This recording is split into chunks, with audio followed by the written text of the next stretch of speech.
చైతన్యంలో ఇష్టం స్థాపితం ఏలగొట్టి స్వప్రతిపదాన్ని పరాత్మ जय श्री कृष्ण चैतन्य प्रभु नित्यानंद श्री अद्वैत गदाधर श्री सरस्वती हरे कृष्णा कृष्ण कृष्ण हरे हरे श्री कृष्ण गोविंद हरे मुरारी हे नाथ नारायण वासुदेव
गौर भक्तवृंद, हरे कृष्णा कृष्णा कृष्णा हरे हरे, हरे राम राम राम हरे हरे।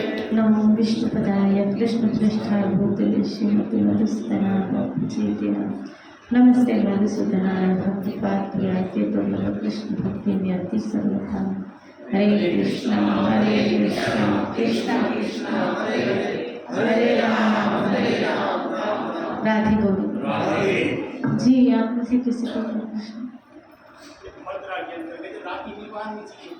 जी भद्रा के अंदर राखी नहीं बनती है।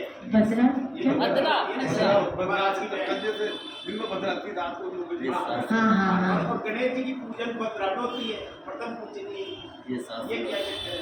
ये भी भद्रा तो शनि भगवान, शनि महाराज की बहन ही तो है। ये तो कोई ब्राह्मण ही आपको बता सकता है, ज्योतिषी आपको बता सकता आप शनि महाराज कर्मकांड ये कर्मकांड में है। और राखी सुबह बंद हुए अब जाके अच्छा मैं आप लोगों से पूछती हूँ, ये हम जब छोटे थे सच बता कोई तिथियाँ थी, समय काल था कि भाई 8 बजे के बाद या 6 बजे के बाद हम तो सुबह से ही त्योहार मनाना शुरू कर देते। ये अभी कुछ सालों से रिसेंटली ये चला है, कुछ वर्षों से ये रिसेंटली चला है। मुहूर्त निकलता है, उस मुहूर्त में पूजा होती है। ये तो पहले कहाँ था ये सब? होता भी होगा तो शायद मेरे नॉलेज में नहीं था, क्योंकि मैं बचपन से राखी बांधती आई हूँ। खैर शिराड़ी तो मैंने तो ये कभी मुहूर्त सुना ही नहीं था। अभी नया जमाना आ रहा है तो नए बातें नहीं रट डाल देना, क्या बोले किसी को, इसलिए ज्यादा आपका बातें। बलराम जयंती तो कल हो गई ना?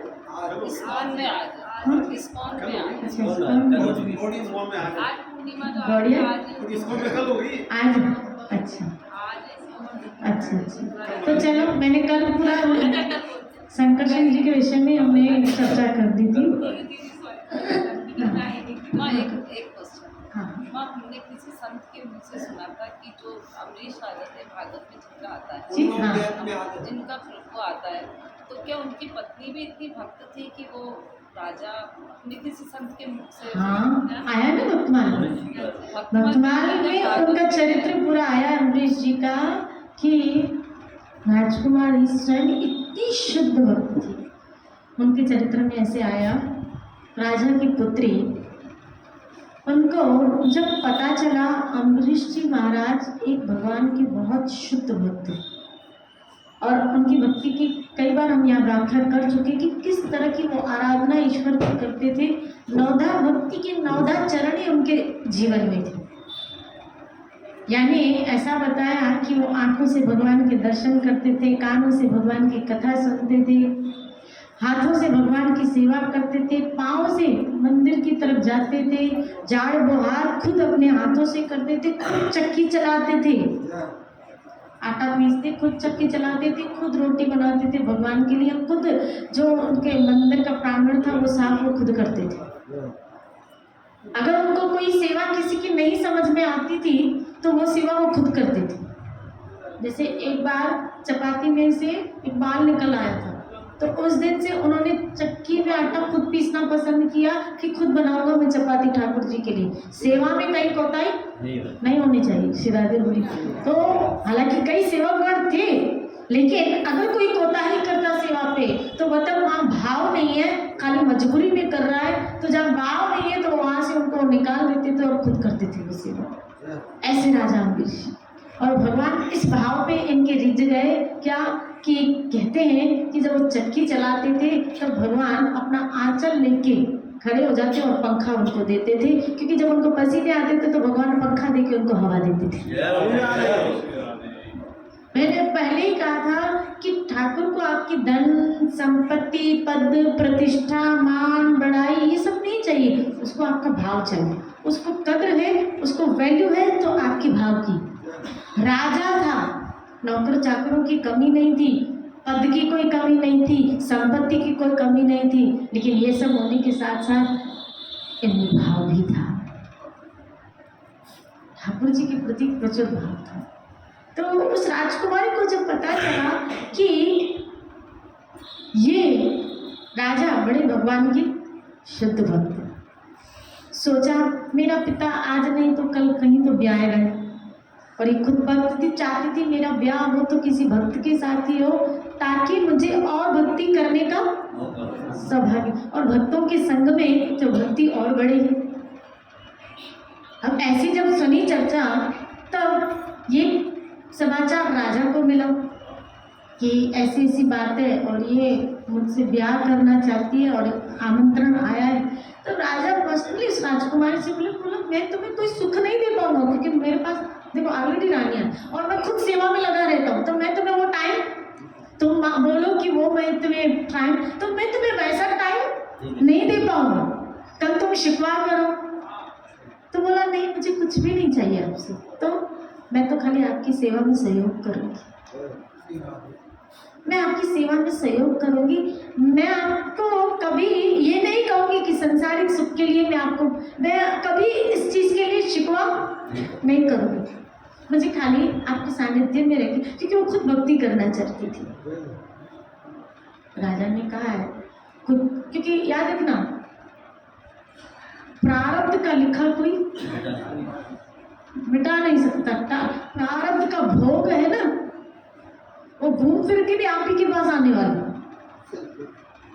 राजा ने सोचा मैं कितना ही टाल मटोल रहा हूँ, टटोल रहा हूँ, कितना ही नकारने की कोशिश कर रहा हूँ, लेकिन ये प्रारब्ध का मेरा भोग है जो मुझे मिल रहा है, और अगर मैं इसको नकार भी रहा हूँ तो भी अगर ये इस प्रकार जिद अड़े हुई है तो ये शायद मेरा प्रारब्ध का है जो मुझे स्वीकार करना पड़ेगा। और सब वास्तव में एक प्रारब्ध, इसीलिए तो तुलसीदास जी का एक दोहा वो कहते हैं क्या, उस दोहे का अर्थ कुछ ऐसे कहते हैं कि जन्म से पहले तुम्हारा प्रारब्ध लिख दिया गया है। जो कुछ हमें प्रारब्ध पहले रचो पीछे रचो शरीर, ऐसा कुछ नहीं। प्रारब्ध पहले रचो पीछे रचो शरीर। तो जो रच चुका है, जो हो चुका है, जो तय हो चुका है, उसको टाला नहीं जा सकता। इसे कभी कभी विनोद में इसे कहते हैं, वो समझाने के बस से कहते हैं, कहते हैं ना कि लड़की मेरे पीछे पड़ी है। अरे लड़की नहीं, तुम्हारा प्रारब्ध तुम्हारे पीछे पड़ा है।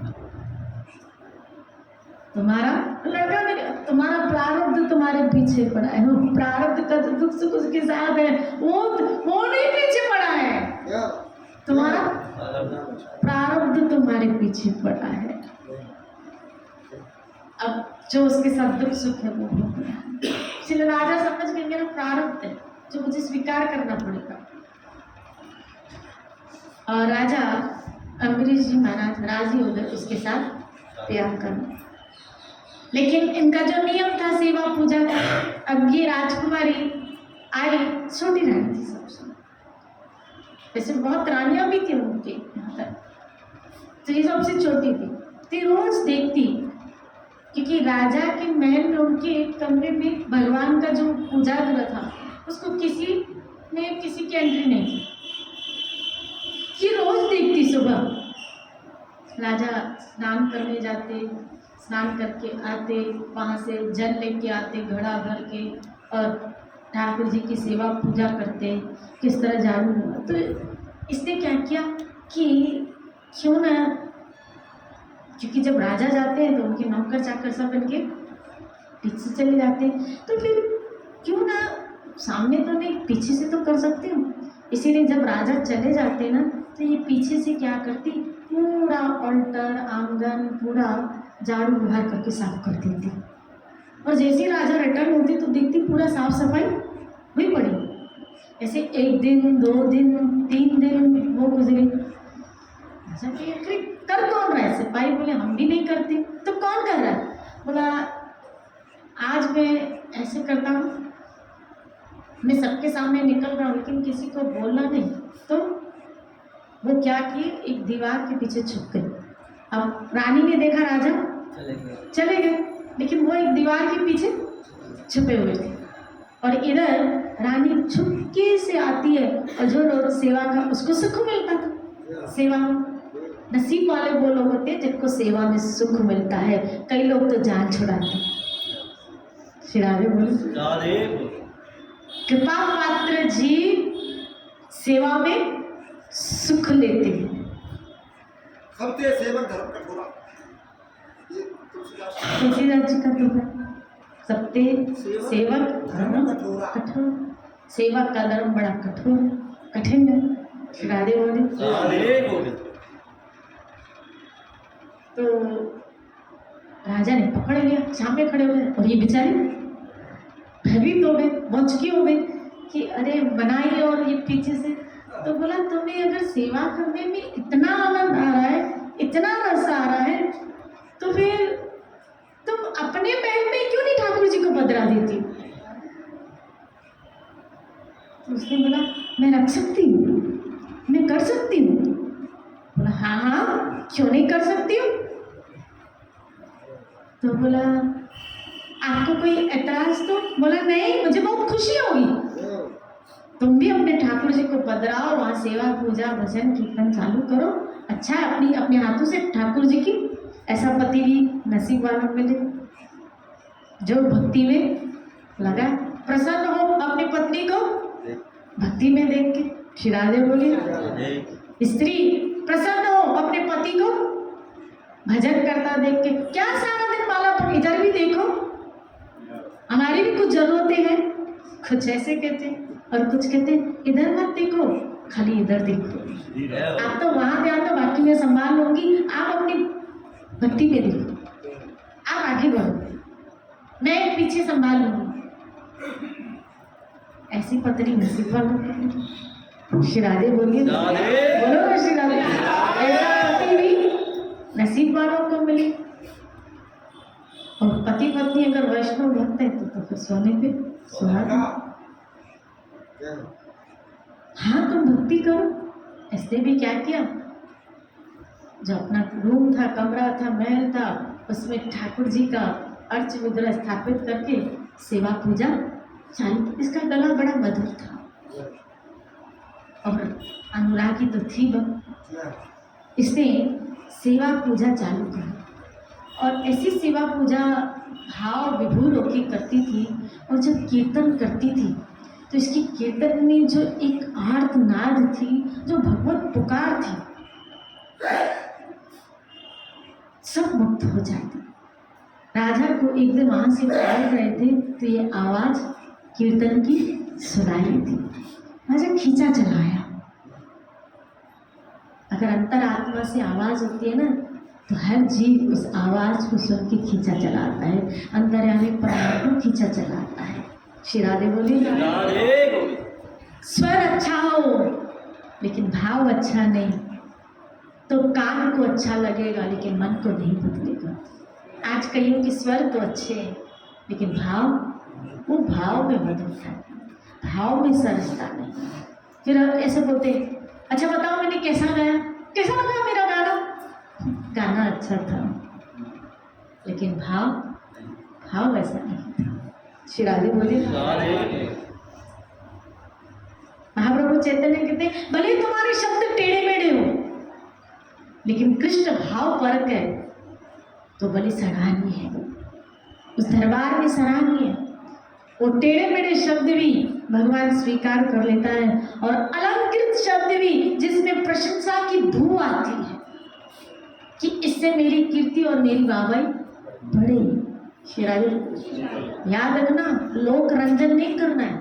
लोक रंजन तो क्या है, आज लोगों का रंजन इसमें हो रहा है, कल उनको और रंजन मिलेगा तो और जाएंगे और क्या। हमें लोक रंजन नहीं बनना है, हमें तो हरि का रंजन करना। मेरा ठाकुर रीझ जाए, मेरा गोविंद रीझ जाए। इसीलिए 15 तारीख का कीर्तन भी लोक रंजन नहीं, गोविंद को रिझाने के लिए। गोविंद को 15 तारीख को कीर्तन है, सबको बता दो। वो गोविंद को, हम सब टेढ़े मेढ़े लोग हैं, हम में से कोई गायक कलाकार नहीं है। ब्राह्मण साधु जाने या बात है बाबू जी ने कुछ। आप तो पहले आना, हमारा ब्रजवासी एक साइड हो जाएगा। हमारा ब्रजवासी मैं तो आपके जयपुर वाले सबको मकसद की दूर हूँ। गाना पानी खा रहा हूँ आपके सब। तो 15 ठाकुर जी को अपने अपने भाव, हम सब हर एक को आज़ादी है, क्योंकि ये सब एक भक्त परिवार। तो आप सब अपने भाव मेरे गोविंद को प्रेजेंट देने, कोई नाच के करेगा, कोई गा के करेगा, कोई पीछे सहयोग दे के करेगा, कोई ताली बजा के करेगा, कोई झूम के करेगा, लेकिन सब उसमें अपने भाव मेरे गोविंद को व्यक्त करेंगे। और यही ठाकुर जी को हम उसको उस दिन रिझाने चलेंगे, याद रखना, गोविंद को रिझाने चलेंगे। वैसे आप लोगों से रिझा हुआ तो है, फिर आगे बोली से आप लोगों से रिझा, जब तो आए हो यहाँ, जब तो आए हाँ, वृंदावन के बातों काम ना है। भाग के आगे में हम लोग सवाई मानसिंह के पीछे चिरागे बोले, बोलो ना श्री राम। राजा खींचते चले गए उस भक्त के पीछे पीछे। इस राजकुमारी की आवाज जो थी, जिसमें भावुकता भरी थी, भाव भरा था गाने, जो गा रही थी, जैसे ऐसे लग रहा था ठाकुर जी उसके गान को सुन के नृत्य कर रहे हैं। राजा को कब पता ही नहीं चला, उसके कमरे में आ गए और बैठ के वो भजन सुन रहे, और ये अपने भाव में कीर्तन, आंखें बंद है और कीर्तन गाए जा रही थी। इसको ये नहीं पता था कि राजा आके मेरे सानिध्य में बैठ गया है। जब कीर्तन उसका पूरा हुआ और उसने करताल मंजीरे जब रखे, तब उसकी आंख खुली तो सामने देखा, अरे राजा बहुत चुकी हो, डर गए।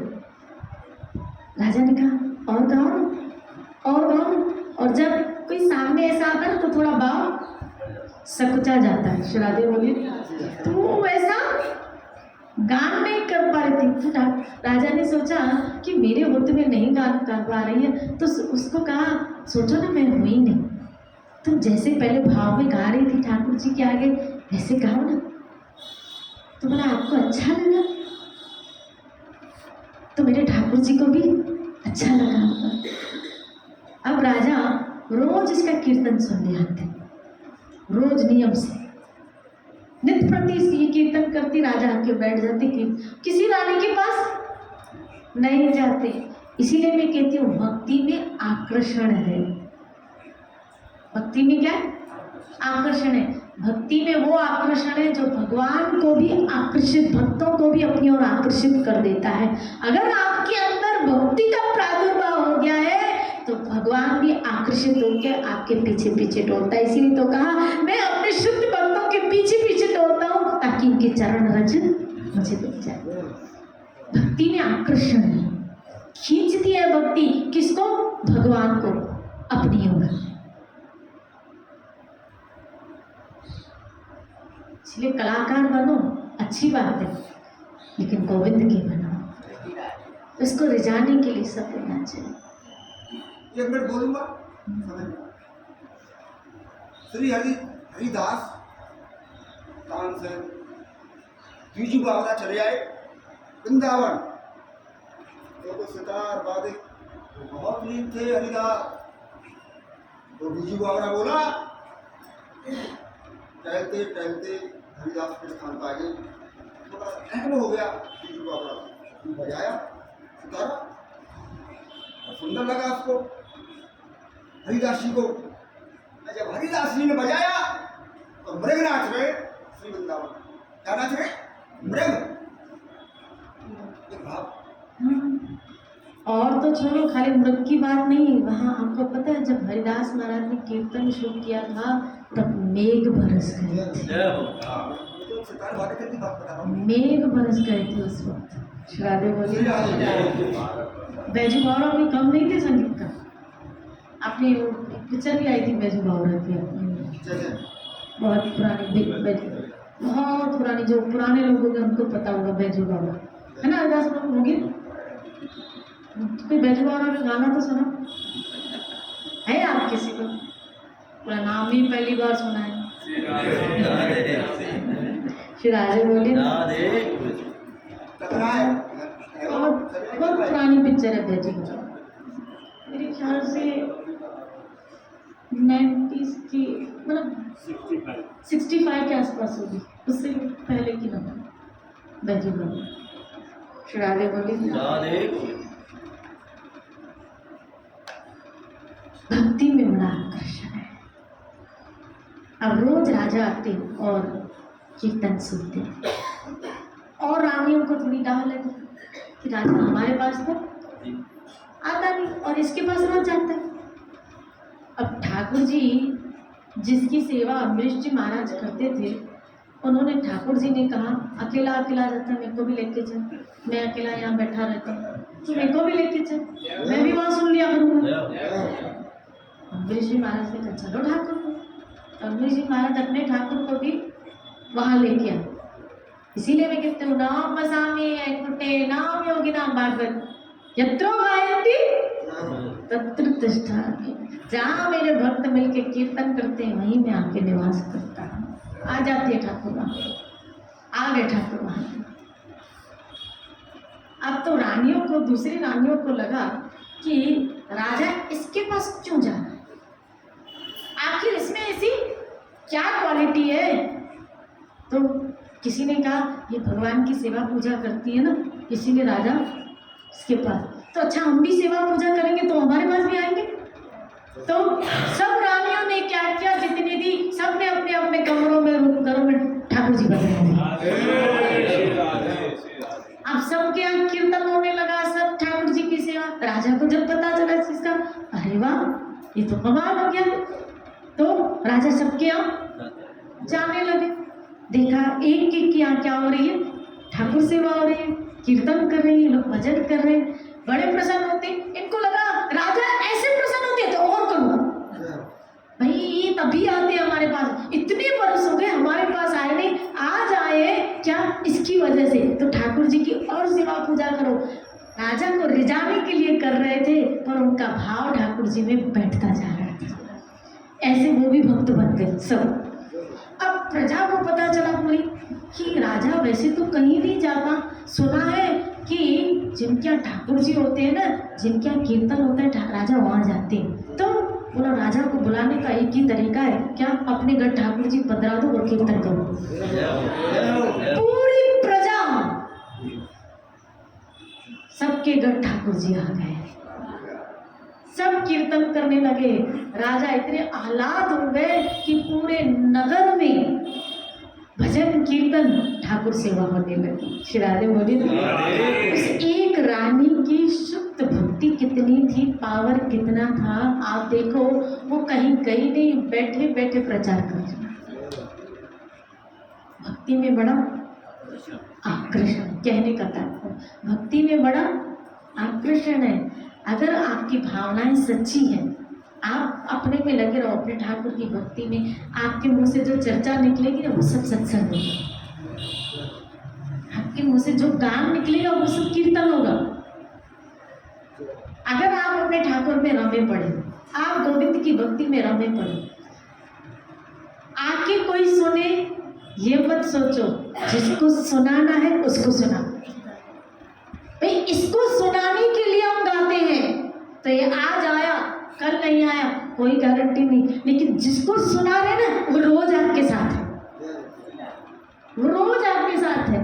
इसीलिए यहाँ भी आओ ना, जब गान करो, जब नृत्य करो, जब उसको रिझाने की, तो यही मन में भावना चाहिए कि ठाकुर मैं तेरे लिए कर रही हूँ, सब आपकी लिए, कहो नानक सब तेरी बलिया है, सब आपके लिए हो रहा है। श्री राधे इन सब के हृदय में भी ये गोविंद आप बैठे हो और आपको रिझाने के लिए ही ये सब किया जा रहा है। हे गोविंद आप रिझ जाओ, आप राजी हो जाओ, आप प्रसन्न हो जाओ, यही भावना चित्त की है। तो इसीलिए हमेशा यही सोचा करो, क्या ये ठाकुर जी के लिए कर रहे हैं, गोविंद के लिए। जीव सन्मुख होए जब मोहि, राम कृपा करे सन्मुख होए जीव जब मोहि। श्री राधे आए कि जब जीव मेरे सन्मुख होता है तो संसार से विमुख हो जाए। खाली इतनी कृपा कर ये अपने ऊपर कि आपको ठाकुर जी के सन्मुख, अपना फेस ठाकुर जी की तरफ मिले, अपने भाव ठाकुर जी की तरफ मिले, जो भी क्रिया कर रहे हो लोक रंजन के लिए नहीं, लोगों को दिखाने के लिए नहीं, क्योंकि लोग पतेवे न पत राखे। अगर उनकी आज प्रशंसा मिली तो जो आज आपकी प्रशंसा कर रहे हैं कल वही आपकी निंदा करेंगे। तो प्रशंसा सुन के आज खुश हो रहे हो, कल निंदा सुन के दुखी भी होगी।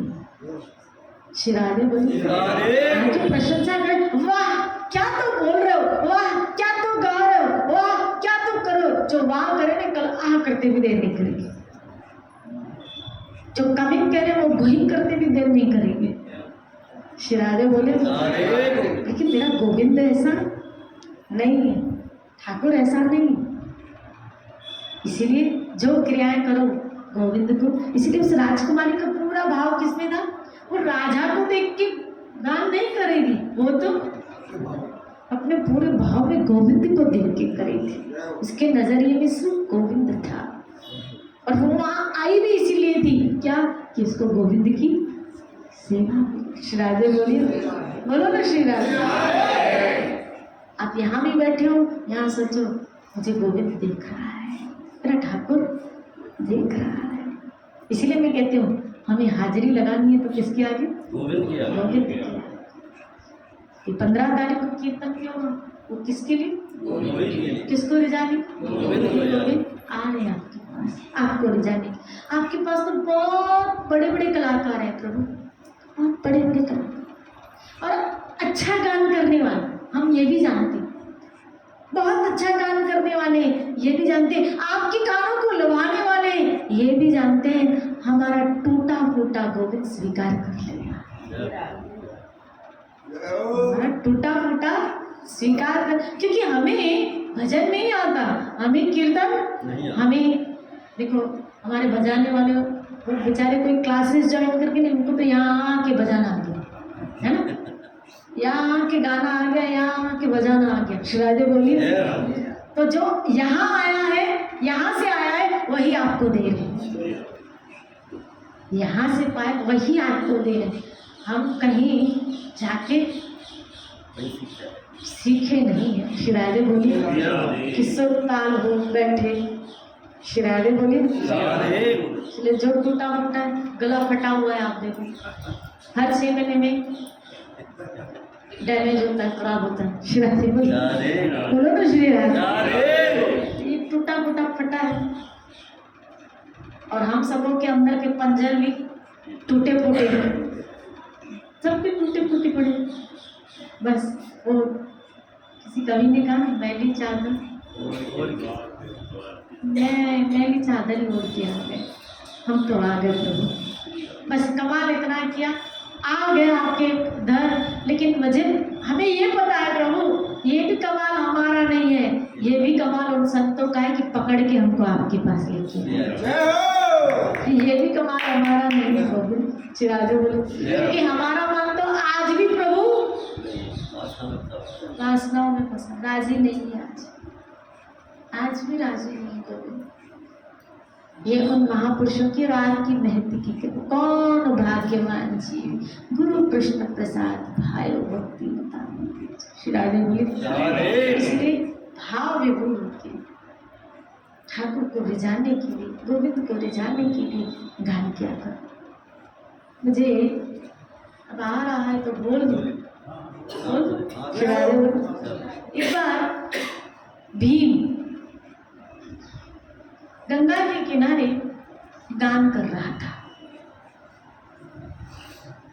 संगीत एक गान कर रहा था, एक भजन गान कर रहा था। तो एक गधा पकड़ने वाला, यानी गधा उसका खो गया था, तो वो ढूंढता ढूंढता अपने गधे को इस आवाज़ पे भीम के पास आया, और भीम को कहने लगा कि आपने मेरे के गधे को देखा? तो बोला, भीम पूरे भाव में था, और जैसे किसी कोई आप भाव में गा रहे हो, कोई बोले आपने मेरे गधे को देखा तो कैसा लगेगा? तो उसकी आँख, बोला जी, बोला आपने मेरे गधे को देखा? आप गा रहे थे तो मुझे लगा मेरा गधा बोल रहा है, तो आपने कहीं देखा क्या? तो भीम को थोड़ा हर्ट हुआ, दुख हुआ, और उसकी आंखों से आंसू निकल आए। यानी मैं ऐसा करता हूँ कि गधा, जैसे गधा रोता है, मैं वो तो चला गया लेकिन भगवान वहाँ प्रकट हो गए, उसके आंसुओं को थामा। तो बोला प्रभु आप, बोला भीम जब तुम गा रहे थे ना तब मैं तुम्हारे पास में ही था और मैं तुम्हारा वो कीर्तन सुन रहा था। तुम ये मत सोचना क्या कि खाली गदा पकड़ने वाला सुन रहा था, लेकिन गदा बनाने वाला भगवान भी सुन रहा था। फिर आगे बोले ना, जो भाव से गाता है ना उसकी मैं सुनता, जो भाव से पुकारता है ना उसकी मैं सुनता। अब वो भाव पर लाए कहाँ से? जब तक इन संतों की चरण रज से अपने आप को नहलाया नहीं जाए तब तक ये भक्ति महारानी राजी नहीं होने वाली। श्री राधे बोलिए, श्री संत आत्मा से मेरे गोविंद को पुकारा कर। इसी चर्चा को लेते हुए कल चलेंगे। खूब भजन करो अपने जीवन को। जय